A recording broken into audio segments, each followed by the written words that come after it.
Salute to Modi army. இந்த சரித்திரத்தோட பக்கத்தை நம்ம திருப்பி பார்த்தோம்னு வச்சுக்கோங்களேன், சமூகத்தின் போக்கையே, உலகின் போக்கையே ஒரு சில ஸ்மால் இன்சிடென்ட்ஸ் மாத்தினது நமக்கு கண்ணில் படும். உதாரணமா பார்த்தோன்னா, உலகப்போர் நடந்துட்டு இருக்கும்போது அமெரிக்கா ரெண்டு பக்கமும் சாராம தனியா இருந்தது, ஒரு மாரல் சப்போர்ட் தான் கொடுத்திருந்து. அந்த நேரத்தில் ஜப்பான் பேர்ல் ஹார்பர் மேல குண்டு வீசியது. அது உலகப்போரோட போக்கையே மாத்திடுது. அதே மாதிரி இன்னொன்னு பார்த்தீங்கன்னா வச்சுக்கோங்களேன், இந்த இஸ்லாமிய தீவிரவாதம் இந்தியா மேல அதிகமா தாக்குதல் இருந்தது. இந்தியா கரடியா கத்தினாலும் உலகத்துல எந்த நாடுகளுமே இந்தியாவுக்கு சப்போர்ட் பண்ணாத சூழ்நிலை இருந்த போது திடீரென்று அமெரிக்கா மேல ஒரு தாக்குதல் நடந்தது. இரட்டை கோபுரத்தின் மேல விமானங்களை வச்சு தாக்குதல் நடத்திய போது இந்த செப்டம்பர் 11 அட்டாக் அது இஸ்லாமிய தீவிரவாதத்தின் மீது உலக நாடுகளின் ஒரு பார்வையை மாற்றியது. இது ஒரு முக்கியமான கட்டமா திருப்பு முனையா கருதப்பட்டது. இந்திய அரசியல் அப்படின்னு எடுத்துட்டாங்கன்னா, இந்த அலகாபாத் ஹைகோர்ட்டோட தீர்ப்பு, அதற்கு பிறகு எமர்ஜென்சி, அதுக்கப்புறம் ஜெயபிரகாஷ் நாராயணன், மொரார்ஜி தேசாய், இந்தியன் அரசியல் இருக்கு இல்லையா, அதை முழுசா மாத்தினது அந்த தீர்ப்பு. தமிழகத்தை பொறுத்த வரைக்கும் காங்கிரஸ் கட்சி இந்து திணிப்பு புகுத்திய போது இந்து எதிர்ப்பு, அதற்கு பிறகு தமிழகம் காங்கிரஸ் தலையெடுக்கவே இல்லை. இதெல்லாம் பாத்தீங்கன்னா ஒரு சின்ன சின்ன நிகழ்வுகள், அது வரலாற்றோட போக்கையே மாத்துறது. அதே மாதிரி ஒரு நிகழ்வு, அதே மாதிரி ஒரு திருப்பு முனை தமிழகத்துல இப்ப ஏற்பட்டிருக்கு. தமிழக தேர்தல் அப்படின்னு பார்க்கும்போது இந்த தேர்தல் திமுகவுக்கும் ரொம்ப முக்கியம், அதிமுகவுக்கும் ரொம்ப முக்கியம். அதிமுக பார்த்தீங்கன்னா 2 முறை ஆட்சியில் இருக்கு. 10 ஆண்டு காலம் ஆன்டி இன்கம்பன்சியை ஃபேஸ் பண்றது ஜெயலலிதா இல்ல. அதே மாதிரி திமுகவை பொறுத்த வரைக்கும் 10 ஆண்டு காலம் எதிர்கட்சியா இருக்கு, கலைஞர் இல்லாம சந்திக்கிறது இந்த தேர்தல் முதல் தேர்தல். இந்த மாதிரி சூழ்நிலையில இந்த தேர்தல் திமுகவை பொறுத்த வரைக்கும் வாழ்வா சாவா அப்படின்ற தேர்தல். இப்படி இருக்கிற காலகட்டத்தில் டிஎம்கே பீக்டு ஏர்லி, சீக்கிரமாவே அது அதனுடைய தேர்தல் யுக்திகளை பயன்படுத்தி வேகமா அது பிரச்சாரத்தை மேற்கொண்டதுனால டிஎம்கேக்கு ஆதரவு அதிகமா இருந்தது. ஊடகங்கள்ல என்ன சொல்ல ஆரம்பிச்சு, டிஎம்கே எளிதாக ஜெயித்து விடும் அப்படின்னு சொல்லிட்டு இருக்க இந்த சூழ்நிலையில தேர்தல் அறிக்கை, முதலமைச்சரோட தேர்தல் அறிக்கை, அதிமுகவோட தேர்தல் அறிக்கை வெளிவந்த உடனே ஒரு ரேஷன் கார்டு வைத்திருக்கும் மகளிருக்கும் 1500 ரூபாய் மாதா மாதம், அதுக்கப்புறம் வருடத்திற்கு 6 முறை இலவச சிலிண்டர்கள், சூரிய மின் அடுப்புகள், அதெல்லாம் பார்த்த உடனே மக்கள் ஒரு மாதிரி திசை திரும்ப ஆரம்பிச்சாங்க. இப்போ இழுபறி, இவங்களும் வின் பண்ணலாம், அல்லது டிஎம்கேவோ ஏடிஎம்கோ 2 பேருமே யாரோனா வின் பண்ணலாம். சில பகுதியில் எடப்பாடியாருக்கு ஆதரவு இருக்கு, சில பகுதியில் தளபதியாருக்கு ஆதரவு இருக்குன்னு அந்த சூழ்நிலையில தான் ஒரு பிரம்மாஸ்திரம் மாதிரி ஒன்று ஆராசா போட்டார். இந்த பிரம்மாஸ்திரத்தோட குறி யாரு இந்த அப்படின்றத நம்ம பின்னால பார்க்கலாம். முதலமைச்சர் எடப்பாடியாரை டிஎம்கேல பல முறை பல மாதிரி அவரை கேலி பண்ணியிருக்காங்க. ஊர்ந்து போனாரு, தவழ்ந்து போனாரு, காலில் போய் விழுந்தாரு, இந்த மாதிரி எல்லாம் கூட பேசியிருக்காங்க. அப்பெல்லாம் வராத எதிர்ப்பு ஆராசா முதலமைச்சருடைய தாயார தரக்குறைவா பேசின உடனே தமிழகத்தில் இருக்கிற பெண்மணிகள் கொந்தளிச்சு எழுந்துட்டாங்க. அனைவருமே விடாம அதுக்கு எதிர்ப்பு, பெரிய அளவுல எதிர்ப்பு தெரிஞ்சு முதல்ல பாத்தீங்கன்னா திமுக தரப்புல இருந்து எதிர்ப்பு சொன்னது பாத்தீங்கன்னா கனிமொழி. யாராக இருந்தாலும் தேர்தல் போது கூட நம்ம அரசியல் நாகரிகம் காக்க வேண்டும் அப்படின்வாங்க. ஞானி பேசும்போது சொல்லுவாங்க, திமுக மிகவும் ஆழமாக சிந்திக்கக்கூடியவர், கருணாநிதி வாரிசுகளிலேயே மிக ஆழமாக சிந்திக்கக்கூடியவர் கனிமொழி அப்படின்னு சொல்லுவாங்க. கனிமொழி அரசியலோட இந்த பேச்சோட தாக்கம் எப்படி இருக்கும் அப்படின்னு கனிமொழிக்கு நல்லா தெரிஞ்சிருக்கு. அதனால எடுத்த உடனே அதை எதிர்ப்பு தெரிவிச்சுட்டாங்க. ஸ்டாலினோட எதிர்ப்பு கொஞ்ச நேரம் கழிச்சு தான் வந்தது. இந்த மாதிரி சூழ்நிலையில ஈவன் இந்த சமயத்துல முக்கியமா நம்ம கவனிக்க வேண்டிய விஷயம் பார்த்தீங்கன்னா ஊடகங்களுடைய செயல்பாடுகள். ராஜாவோட ஸ்டேட்மெண்ட் ஊடகங்கள் பெரிய அளவுல சொல்லல. ஆனால் ராஜா திருப்பி கொடுத்த விளக்கங்கள், நான் என்ன பெருசா தப்பு பண்ணிட்டேன் அப்படின்னு ராஜா கொடுத்த விளக்கங்களை ஊடகங்கள் பெரிய அளவுல அதை எடுத்துட்டு போறது, மக்கள் கிட்ட எடுத்துட்டு போறது. ஊடகங்கள் ஒரு நடுநிலைமையா இருக்கணுங்க. அதுக்கு பதிலா வெளிப்படையா தெரிகிற அளவுக்கு ஒரு ப்ரோ டிஎம்கே அப்ரோச் எல்லா ஊடகங்களும் தமிழகத்தில் எடுத்து வருதுன்றது மக்கள் பார்த்துட்டு இருக்காங்க. இது ஊடகங்கள் தங்களுடைய நிலப்பாட்டை மாற்றிக்கொள்ள வேண்டும் அப்படின்றது தான் நடுநிலை நோக்கர்களோட கருத்தா இருந்துட்டு இருக்கு. சேலம் எடப்பாடி பகுதியை சேர்ந்த கருப்ப கவுண்டருடைய மனைவிதான் தவுசாயி அம்மாள். இவங்க மிகவும் பண்பானவர், அன்பானவர், எளிமையா இருப்பாங்க. ஒரு எளிய விவசாய குடும்பத்துல பிறந்தவங்க தான். அவங்க எல்லாருமே விவசாயிகள் தான். அவங்க கோபமே பட மாட்டாங்க. எந்த அளவுக்குன்னு பார்த்தோம்னா 2006ஆம் வருடம் எடப்பாடி பழனிசாமி அவர்கள் தேர்தலில் தோக்குறாங்க. அந்த நேரத்துல அவரோட அரசியல் எதிரிகள் அவர் வீட்டு வாசல்லே நின்று பட்டாசு வெடிச்சு கொண்டாடுறாங்க. இந்த அநாகரீகமான செயலை கண்டிக்கணும் அப்படின்னு சொல்லிட்டு வீட்டுல இருந்து ஒரு சிலர் கிளம்பும் போது அம்மா வந்து தடுத்து நிறுத்துறாங்க. அவங்களுக்கு இதனால சந்தோஷம் வந்தா வெடிச்சிட்டு போகட்டுமே அப்படின்னு சொல்றாங்க. இப்படிப்பட்ட ஒரு தாயாரை பார்த்து இவ்வளவு தரக்குறைவா ஆராசா பேசியிருக்காருன்னு சொல்லிட்டு அந்த ஊர் பெண்கள் வந்து மிகவுமே கோவப்படுறாங்க.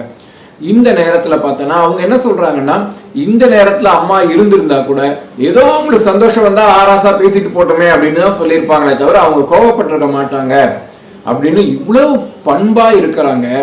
இது வந்து தமிழகம் முழுக்க, சேலம் பகுதி மட்டும் இல்ல, மேற்கு தமிழகம் மட்டும் இல்ல, அனைத்து தமிழகத்துல இருக்கிற பெண்கள் வந்து திமுகவுக்கு எதிராக ஒரு அணி திறந்திருக்காங்க அப்படிதான் சொல்லணும். அவ்வளோ ஒரு மிகப்பெரிய ஒரு வந்து டேர்னிங் பாயிண்டா இருக்கு இந்த ஆராசாவோட இந்த பேச்சு வந்து. நாளைக்கு தேர்தல் முடிவுகள் வரும்போது திமுக தோற்றுவிட்டது அப்படின்னு சொல்லும்போது அதனோட முக்கியமான காரணமாக ஆராஜாவோட இந்த பேச்சு அமையும் அப்படின்னு அரசியல் நோக்கர்கள் கண்டிப்பாக சொல்லுவாங்க. முதலமைச்சரை தரக்குறைவா பேசுறத ஆராசா இத்தோட நிறுத்திக்கணும் அப்படின்னு நான் கடுமையா எச்சரிக்கிறேன் அப்படின்னு துணை முதலமைச்சர் ஓ பன்னீர்செல்வம் அவர்கள் தனது அறிக்கையில குறிப்பிட்டிருக்காங்க. தமிழகத்துல பெண்கள் வந்து குறிப்பா கிராமப்புறத்துல இருக்கிற பெண்கள் என்ன சொல்றாங்க தெரியுமா? ஆராசா இப்படி பேசிட்டாரே, அவரும் ஒரு தாய் வயிற்றுல பிறந்தவர் தானே, இது எப்படி இவ்வளவு தரக்குறைவா பேச முடியுது ஒரு தாயை பற்றி, அதுவும் இறந்து போன ஒரு பெண்ணை பற்றி இவ்வளவு நாகரிகமே இல்லாம பேசியிருக்காரு. அவர் முதல்ல எல்லா தாய்மார்கள் கிட்ட வந்து பகிரங்கமா மன்னிப்பு கேட்கணும் அப்படின்னு பெண்கள் வந்து கோரிக்கை விடுத்திருக்காங்க. ராசாவின் பேச்சு வந்து அரசியல் நாகரிகமான பேச்சு அல்ல என்கிறார் மருத்துவர் ராமதாசர். பாரதிய ஜனதா கட்சியோட தலைவர் ராஜா அவர்கள் வந்து ராசாவின் பேச்சை கடுமையாக கண்டிக்கிறார். திமுகவினுடைய ராசா மாண்புமிகு முதல்வர் எடப்பாடியார் அவர்களுடைய தாயாரை பற்றி இழிவாக பேசியிருப்பது வன்மையாக கண்டிக்கத்தக்கது. தேர்தல் காலத்தில் இம்மாதிரி பேசுறது தேர்தல் விதிமுறைகளுக்கு விரோதமானது. ராசாவை உடனடியாக கைது செய்ய வேண்டும், அவர் மீது நடவடிக்கை எடுக்க வேண்டும் தேர்தல் கமிஷன். இன்னும் சில நாளில் ஊட்டி தொகுதியவே இழக்க போகிற ஒரு கிரிமினல் குற்றவாளி 1,76,000 கோடி மக்கள் பணத்தை கொள்ளையடித்த கூட்டம் இன்னைக்கு பெண்மையை மதிக்காமல் இந்த மாதிரி பேசுறத பாரதிய ஜனதா கட்சி வன்மையாக கண்டிக்குது. இது திமுகவோட டிஎன்ஏயே அதுதான். ஏன்னு சொன்னால் பெண்களை போகப் பொருளாக கருதி தினந்தோறும் விலைமாதர் வீடுகளில் இருந்தவர்கள் இப்படித்தான் பேசுவார்கள். ஆகவே வன்மையாக கண்டிக்கிறேன். ராசா உடனடியாக மன்னிப்பு கேட்கணும். இல்லை என்றால் ராசா போற இடங்கள் எல்லாம் மக்கள் இதற்கு எதிர்ப்பு தெரிவிப்பார்கள். இதை நாங்கள் சும்மா விட மாட்டோம். கோவை தெற்கு சட்டமன்றத்துக்கு போட்டியிடுற வேட்பாளர் பாஜக வேட்பாளர் வானதி சீனிவாசன் பேசும்போது இதை வந்து கடுமையா கண்டிக்கிறாங்க. அவங்க இது மட்டும் இல்லைங்க, 2 நாட்களுக்கு முன்னாடி லியோனி, திமுகவின் நட்சத்திர பேச்சாளர் லியோனி வந்து பெண்களை குறித்து மிக தரக்குறைவா பேசியிருக்காரு. இதெல்லாம் என்ன சொல்றது அப்படின்னு பார்த்தா திமுக ஆட்சியில பெண்களுக்கு எந்த பாதுகாப்புமே இல்லை அப்படின்னு தான் நமக்கு நல்லா தெரியுது அப்படிங்கிறாரு வானதி சீனிவாசன்.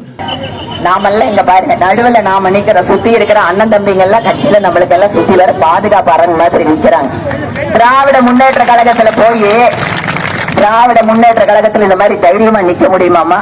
எல்லாரும் இடுப்பு சுத்தி புடவையெல்லாம் எடுத்து மடக்கி கட்டிட்டு எங்கடா நகர்ந்து யாருடா பக்கத்துல தில்லுவாங்கன்னு பாக்குறதானமா திமுக? இந்த திமுகவை நம்ம ஆட்சிக்கு கொண்டு வரணுமா? பெண்கள் இந்த தடவை முதல்ல களத்துல இறங்கணும். திராவிட முன்னேற்ற கழகம் பெண்களுக்கு எதிரான கட்சி, அது பெண்களை கேவலப்படுத்துகின்ற கட்சி. ஒரு பெண் கூட திராவிட முன்னேற்ற கழகத்தோட கூட்டணிக்கு ஓட்டு போடக்கூடாது. தேர்தல் பிரச்சாரத்துல தனிநபரை விமர்சனம் செய்யறது நாகரீகம் கிடையாது. திமுகவோட தலைமை, தற்போதைய தலைமை வந்து சரியில்லை அப்படின்றாரு குஷ்பு சுந்தர். கொங்கு இனத்தின் பெண்மணியை அவதூறாக பேசின ராஜாவுக்கு நாங்க கடுமையா கண்டனம் செய்கிறோம் அப்படின்றாரு 34 கொங்கு வேளாளர் சங்கத்தோட கூட்டமைப்பை சேர்ந்த ஒரு அறிக்கை வெளியிட்டு இருக்காங்க. இது வந்து பாத்தீங்கன்னா வெஸ்டர்ன் பெல்ட் ஃபுல்லாவே வந்து திமுகவோட ப்ராஸ்பெக்ட்ஸ் வந்து ரொம்பவே பாதிக்கிறது. ராசாவோட இந்த பேச்சு வந்து ஒரு சாதாரணமா எடுத்துக்க கூடாது, இதுக்கு பின்னாடி ஒரு பெரிய சதித்திட்டம் இருக்கு அப்படின்னு ஒரு சில அரசியல் நோக்கர்கள் கருதுறாங்க.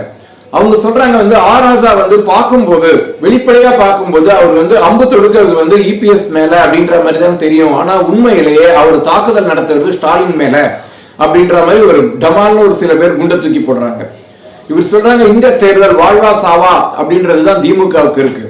இந்த மாதிரி சூழ்நிலையில ஒரு தாய் குலத்தை பழிக்கும் விதமா பேசினா அதுக்கு வந்து எந்த அளவுக்கு எஃபெக்ட் இருக்கும். அதுவும் தமிழகத்துல மிகவும் அதிக எண்ணிக்கையில உள்ள ஒரு கவுண்டர் கம்யூனிட்டியை சேர்ந்த ஒரு தாயாரை வந்து தரக்குறைவாக பேசும்போது திமுகவுக்கு அதுக்கு அரசியல், அதுவும் தேர்தலுக்கு 10 நாட்களே இருக்கும் நேரத்துல இந்த மாதிரி பேசுறது அது எந்த அளவுக்கு ஒரு பாம் மாதிரி இருக்கும் அப்படின்றது வந்து தெரியாதவர் ராராசா.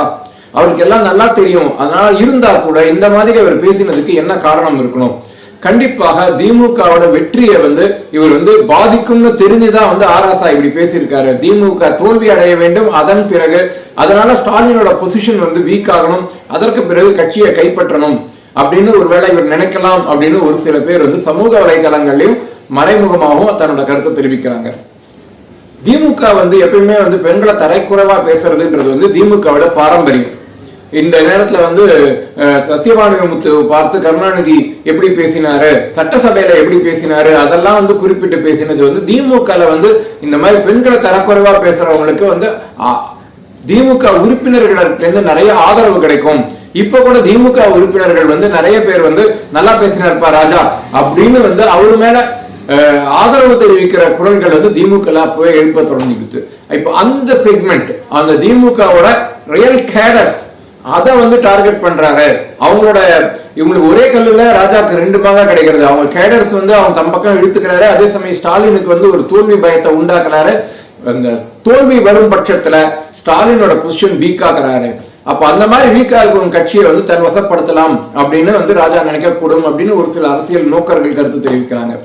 இன்னொரு செட் என்ன சொல்றாங்கன்னா, இதெல்லாம் நீங்க சொல்றது உண்மைதான், ஆனால் பின்னாடி யாரோ வந்து ராஜாவை இயக்குறாங்க, அதனாலதான் அவர் வந்து இப்படி பண்றாரு, யாரோ ஆழமா சிந்தித்து அவருக்கு எழுதி கொடுத்திருக்காங்க, அதுதான் அவர் பேசியிருக்காரு அப்படின்னு கூட இன்னொரு தரவால் பேசுறாங்க. இப்போ உண்மையிலேயே இந்த ராசா பேசியது வந்து எந்த அளவுக்கு வந்து தேர்தலில் எதிரொலிக்க போறது அப்படின்றது மக்கள் கையில தான் இருக்கு. காற்றை கூட களவாடிய கள்ளப்புருஷன் ராசாவே, காற்றை கூட களவாடிய கள்ளப்புருஷன் ராசாவே, கண்ணியம் மிக்க பெண்ணினத்தை இழிவுபடுத்தி பேசாதே, தாய் குலத்தை இழிவுபடுத்தும் தரங்கெட்ட ராசாவே, சத்தமா சொல்லுங்க. தமிழ் மண்ணில் வாழ்வதற்கு தகுதி உண்டோ இனி உனக்கு, தமிழ் மண்ணில் வாழ்வதற்கு தகுதி உண்டோ இனி உனக்கு, வெல்லட்டும் வெல்லட்டும் பெண்கள் ஒற்றுமை வெல்லட்டும், வெல்லட்டும் பெண்கள் ஒற்றுமை வெல்லட்டும், அழியட்டும் ஆணவம் பிடித்த திமுக, ஆணவம் பிடித்த திமுக, அழியட்டும் கனிமொழியோடு காற்றை திருடி களி தின்றதை மறந்தாயோ, கனிமொழியோடு காற்றை திருடி திகார் ஜெயிலில் களி தின்றதை மறந்தாயோ. பதிவை முழுசா பார்த்ததுக்கு நன்றி, வணக்கம்.